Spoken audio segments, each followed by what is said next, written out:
ಭಾಗದಲ್ಲಿ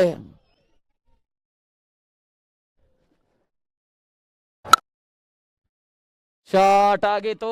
ಕ್ಷಣಕಾಲ ಗಾಳಿಯಲ್ಲಿ ತೇಲ್ತಾ ಇದೆ. ಊಟಗಳ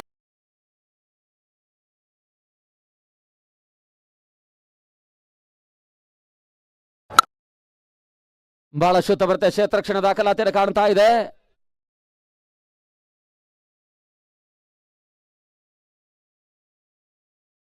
ಮತ್ತೆ ರನ್ ರೂಪದಲ್ಲಿ ಹೋದರೆ ಈ ತನ್ಮಧ್ಯೆ ಓಟಗಳಿಗೆ ಮತ್ತೆ ಅವಕಾಶ.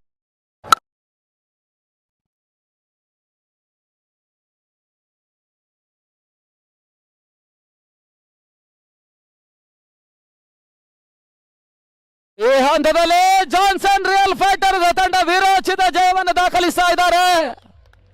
ಕೈ ಜಾರಿ ಹೋಗಿರ್ತಕ್ಕಂಥ ಪಂದ್ಯವನ್ನು ಉಳಿಸಿಕೊಂಡ್ರು. ಡಿಜೆ ನಾಶ್